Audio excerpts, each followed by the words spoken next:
There's a woman in The Simpsons that most people barely notice. She stumbles into frame, shrieking nonsense, flinging cats like confetti, and exits just as quickly. She's the punchline, the absurdity, the joke. But buried under the chaos and furballs is one of the show's most quietly devastating characters. Her name is Eleanor Abernathy. Not that many people remember that. To most, she's just a crazy cat lady. But long before she became a walking cartoon of mental collapse, Eleanor was something Springfield had almost never seen: a genius. She grew up just a few years ahead of Homer and Marge. As a child, she was what Lisa Simpson is now: book-smart, driven, and unafraid to challenge the world around her. She was the kind of girl who believed she could do anything. And the tragic part is, she did. By 16, she was already prepping for the Ivy Leagues. By 24, she'd earned degrees from both Harvard Medical School and Yale Law. She became a doctor and a lawyer. Not one or the other, both. And she didn't do it for prestige. She did it to help people. But brilliance is never bulletproof.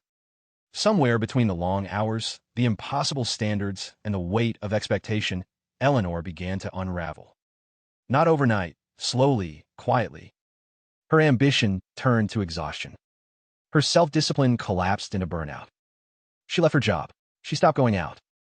She adopted a cat, then another, and another. Somewhere in that descent, the line between comfort and addiction blurred. Alcohol filled the silences. The cats filled the void.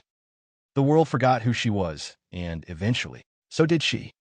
When the in-universe documentary, Springfield Up, revisits her years later, Eleanor is unrecognizable. The confident professional is gone. In her place is a homeless woman, muttering gibberish, surrounded by a swarm of strays.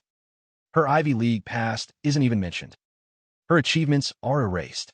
All that remains is the madness, distilled into a recurring gag. And that's the real tragedy. Because every now and then, a piece of her old self breaks through. A flash of insight, a sudden burst of operatic singing, a brief moment of clarity. These are not the behaviors of someone who is always crazy. They're the echoes of someone who used to be whole. Someone who fell. Even when Marge tries to help her in one episode, offering support, stability, a clean space to rebuild, it doesn't stick. The damage has already been done. And what's worse, the show quietly resets her again, as if nothing happened. Eleanor is never treated as a character with depth. She's treated as a bit. But make no mistake, she's one of the most heartbreaking figures in all of Springfield. Because her story is believable. It's real. She's not the product of a wacky cartoon. She's what happens when mental health is ignored.